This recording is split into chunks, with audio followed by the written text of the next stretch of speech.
kita balik lagi di MSGP, artinya Matteo dan siapa GP. nah ya udah. Biarin aja, kita kasih senang. Yang muda selalu kalah sama yang tua, ya enggak? Dan kali ini kita nggak cuma berdua ya, kita ditemenin sama Orang absen. orang absen. Pembalapnya nggak ada, jadi kita ada yang mewakili. Sekarang kita mau bahas balapan. Gimana sih jadinya? Balapan apa nih yang kemarin? Yang kemarin, Oh, kemarin. Di Catalunya. Catalunya. Kamu mau tahu apa dulu dari saya? Pendapat saya semuanya, garis besarnya 1, 2, 3 dulu atau bagaimana? Pendapat mengenai gimana sih peluang MotoGP-nya? Kan kita lihat Quartararo pertama, kedua adalah Mir sesuai prediksi yang benar, dan Kecuali yang pertama itu salah ya. iya, yang ketiga Karena gini juga loh, aku mau kasih tahu sama orang di rumah ya, bahwa kalau saya harus tebak-tebakan di luar free practice sama warm up atau kualifikasi, kan susah.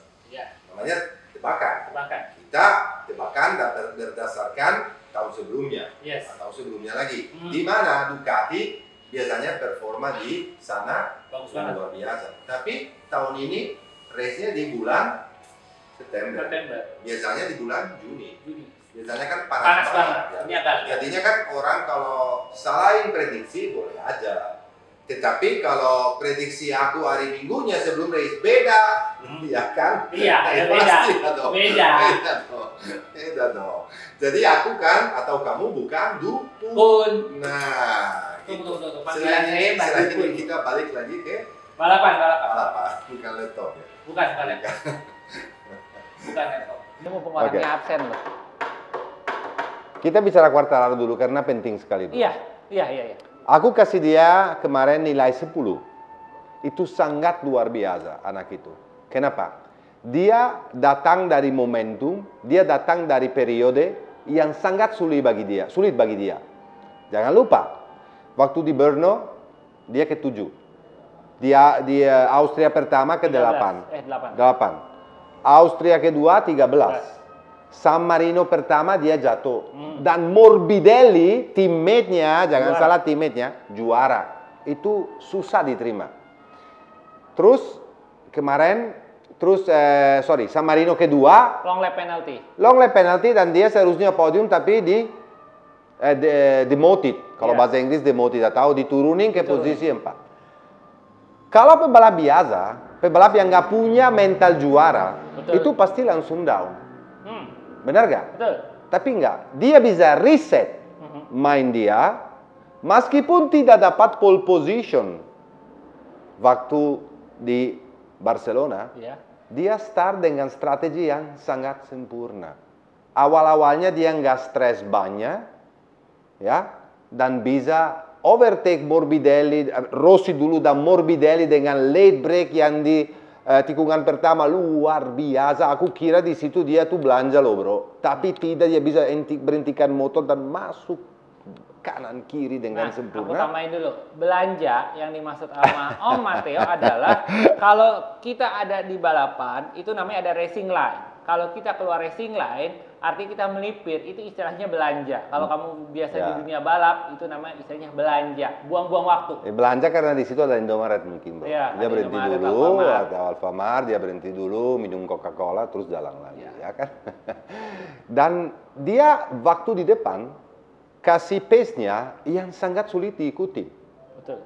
Sampai Morbidelli salah, sampai Rossi jatuh. Nanti kamu tanya dan kita urusin ini yang belakangan. Ya. Tapi menurut aku, dia itu kemarin fantastis. Mental juara, leading championship kembali, dan race berikutnya di rumah sendiri. Perancis, Di Perancis, Le Mans. Meskipun akan sulit, nanti kita akan bicara soal itu. Kenapa? Karena di Le Mans itu akan dingin sekali.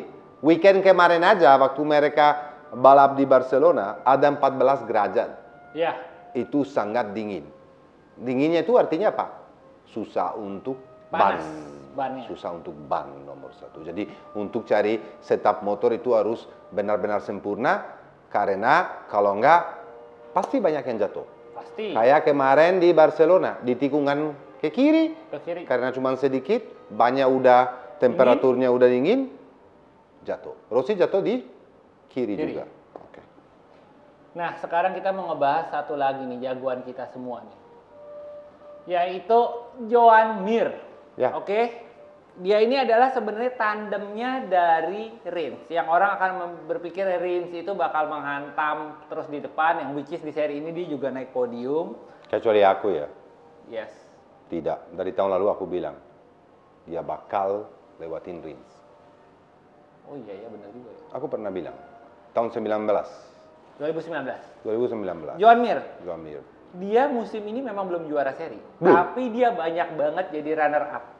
Dan sebenarnya dikasih 2-3 lap lagi, dia itu bisa jadi juara seri sebenarnya. Setuju. Apa sih yang terjadi? Kenapa orang ini nggak bisa bikin one lap wonder di kualifikasi?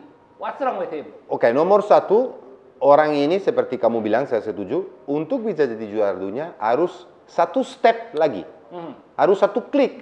Kalau kita bicara klik, klak, satu lagi. Kenapa? Karena untuk jadi juara dunia perlu jadi juara race dulu dong. Betul. Benar gak? Kalau sementara ini kan Quartararo itu 3 kali aja juara race. Oke lah, kemarin di Austria dia seharusnya jadi juara tapi nggak untung gara-gara dipecah 2 race-nya. Tapi dia masalahnya apa? Masalahnya bukan cuma Mir doang. Karena masalah ini ada di Rins juga. Betul. Berarti itu masalah dari motornya, dari setup motornya.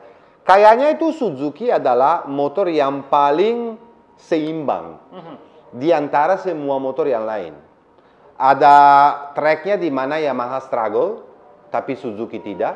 Ada tracknya di mana Ducati struggle, tapi Suzuki tidak. Ada tracknya di mana KTM struggle, tapi Suzuki tidak. Ada track hampir semuanya di mana Aprilia struggle, tapi kita nggak usah bahas. Kita jangan, nanti kita dimusuhin. Nggak usah pak. Ada juga yang musim ini semua track struggle. Ya, tapi, ada loh. Ya ada. No. Siapa? Hah? Yang absen. mestinya balap di motor ini loh. Ya benar. Tapi gini bro, Suzuki itu di mana-mana kencang. Di Austria hampir menang. Ya di San Marino luar biasa. Di Brno oke. Itu Mir itu posisi paling buruk tahun ini tuh urutan 5. Betul. Benar gak? Artinya apa? Dia selain itu dia selalu naik podium. Tinggal step berikutnya. Jadinya kan tinggalnya kualifikasi. Dan kelihatan sekali bahwa chassis-nya rangka ya. Kalau bahasa Indonesia rangkanya ya. Apa chassis itu apa? Chassis ya rangka. Rangka Suzuki atau geometri. Ya. Kalau kita bicara geometri antara suspensi, rangka dan roda, karena roda itu juga geometri karena apa namanya gambar setotal motornya itu dia kayaknya kalau awal-awalnya atau kalau ban baru, ban Michelin ini dia itu lebih struggle daripada Yamaha contohnya. Betul. Benar nggak bro? Betul. Jadinya dia dapat momentum waktu tinggal 10 lap terakhir. Di mana yang lainnya ban drop, tapi dia harus nyusul dari belakang. Itu boleh juga, tapi masalahnya apa? Selalu orang bilang, kalau ada 1 lap lagi, Suzuki juara. Kalau ada 1 lap lagi, Suzuki juara. Itu nggak ada cerita. Lapnya kemarin cuma 24, bukan 25. Jadinya itu Mir nomor 1 atau Suzuki atau setim, karena Mir sama Rins sama. Harus kerja keras untuk dapat kualifikasinya yang lebih bagus. Dan awal-awal race-nya nggak boleh terlalu jauh dulu. Karena awal-awalnya ditinggal juga sama Jack Miller kemarin. Iya betul. Tapi saya rasa mereka akan kerja keras sekali untuk mendapat ini. Dan saya yakin bahwa Mir, soon atau later akan jadi juara. Oke, sekarang sesi terakhir nih. Berhubung di samping... Maaf ya, telepon saya lagi nyala, tadi lupa dimatiin bro. Nah, jadi bunyi itu. Ya, dia nyalain saya waktu telepon di luar, sekarang telepon dia nyala. Gini loh. Aku tahu dari suaranya soalnya. Kita di sini ya, udah jauh-jauh di samping gue ditemenin oleh RC213V-nya milik Marc Marquez. Jadi mustahil kalau kita nggak membicarakan Valentino Rossi. Waduh, mulai lagi dia. Katanya kan damai kemarin. Nggak mau damai. Oh, gitu. Nggak bisa, nggak ada kata damai. Apaan itu? Jadi ini, ini kaos ini aku dikasih langsung oleh Ucio waktu dia ke Indonesia, Forsatar. Uco. Ya kan karena Best friend-nya Valentino Rossi ya, untuk orang yang nggak tahu di rumah. Ya, dia itu Itu ada tanda tangan siapa itu? Ini Valentino Rossi langsung. Wow. Oke. Dan dia dikasih ke teman aku dan teman aku tahu banget aku tuh fansnya Marquez karena Marquez jelas lebih hebat saat ini. Ya. Dan kenapa ditulis nama Satar? Dia bilang supaya nggak dijual. Oke. Kan kamu tadi bilang untuk jadi juara dunia itu harus juara seri dulu. Ya. Podium dulu. Ya. Nah, kita bicara nomor 46 ini. Ya. Bener nggak sih buat fans-fans 46 ini jangan halu. Terakhir menang 2017. Di? Asen. Benar. Oke. Oh, kok tahu? Oh, tahu dong. Saya kan stalker. Oke. Lalu, musim ini untuk naik podium susah. 2 kali race, unforced error. Itu very rare buat seorang Valentino Rossi. Dan apakah Rossi dan fans-fansnya harus melupakan bahwa Rossi jangan halu untuk jadi juara dunia karena juara seri aja susah, apalagi juara dunia. Oke, jadi kalau nggak mau tanda tangannya lumayan. Oh jangan! Lumayan untuk nggak boleh dibuang dong. Nggak boleh. Nggak, abis ini saya setrika lagi. Udah itu saya figura. Nggak, habis ini aku bawa pulang. Salah sendiri. Coba kurang ajar kayak gimana. Oke, aku kasih tahu soal kemarin Valentino Rossi, bro. Sebenarnya isu-isu yang wah udah tua dia harus pensiun, kasih kesempatan untuk orang lain. Oke. Menurut saya tidak. Nomor 1, karena itu adalah keputusan dia sendiri. Ya betul. Bukan keputusan orang. Betul. Kalau Yamaha atau tim yang lain seperti Petronas masih percaya dengan The Doctor, berarti masih ada peluang. Untuk podium masih ada. Untuk jadi juara dunia memang sulit.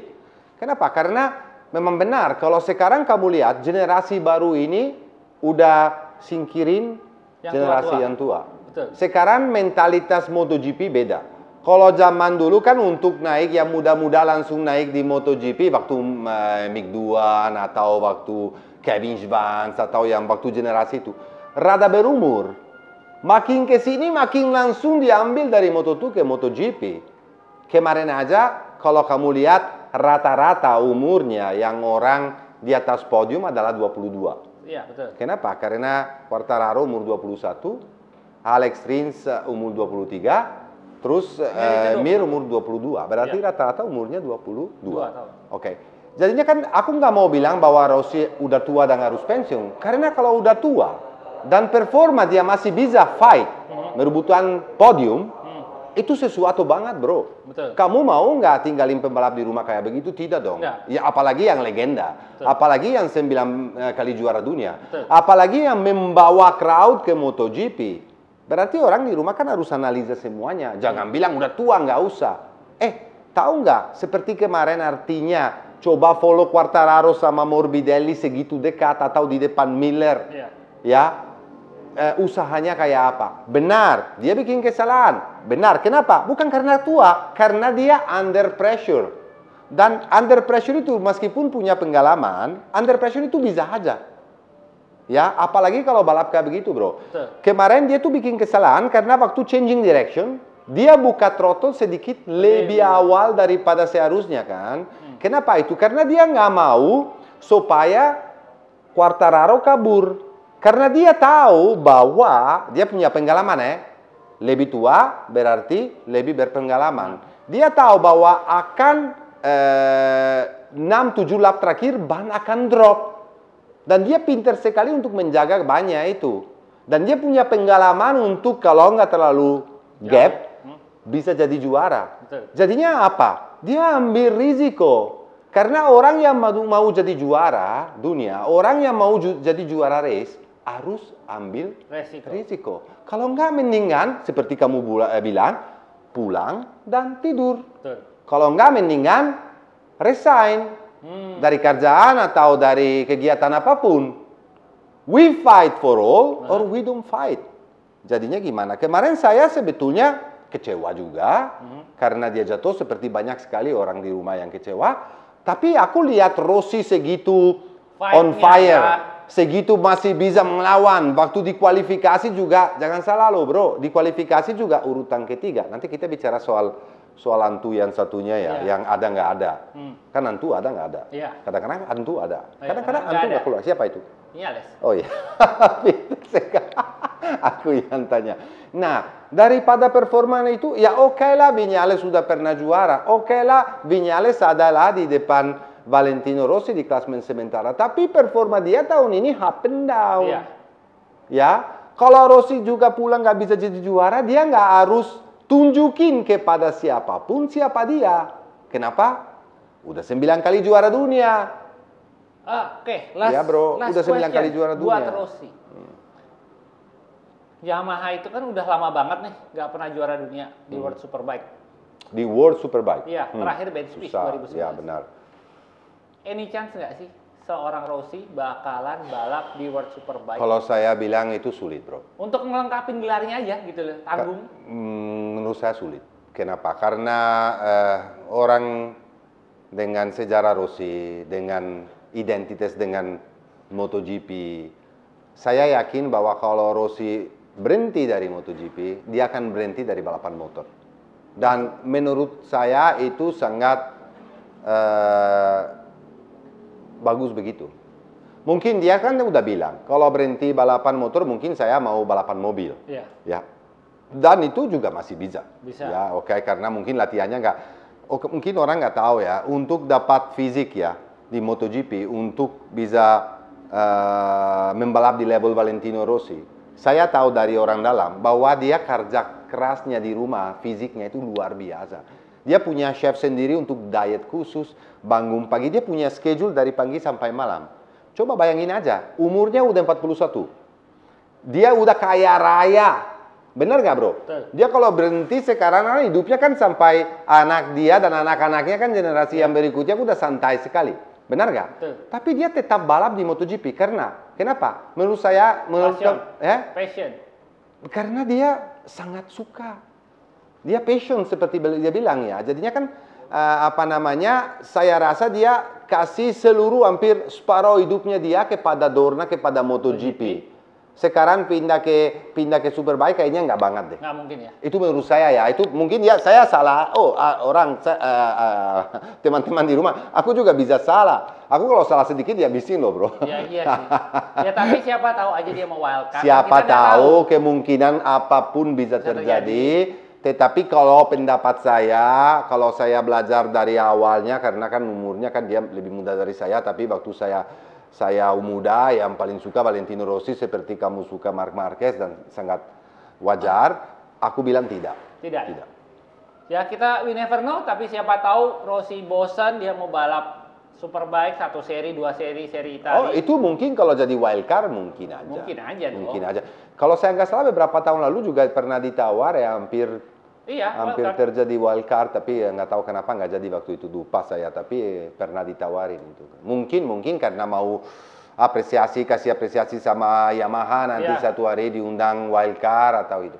Tapi kalau dia jadi full race 1 season di Superbike atau tester juga, nggak mungkin. Tester apalagi nggak mungkin. Ya udah guys, itu dulu untuk episode seri Catalunya. Pasti dibilangin pendek bro. Hah? Pasti dibilangin pendek. Enggak sih, ini udah lama banget. Ya enggak, tapi dibilangin pendek karena nggak pernah senang orang di rumah. Kenapa kita bikin pendek? Supaya bisa keluar dalam 1 minggu paling minimal 2 kali atau 3. Sabar dong. Ya udah gitu aja ya. Lanjut. Bye. Bagus loh. Oh iya, gue lupa ngomong. Hadiah yang pemenangnya nanti akan kita tayangkan. Ya harus tambahin. Habis ini ya. Ada ya. Oke? Bye.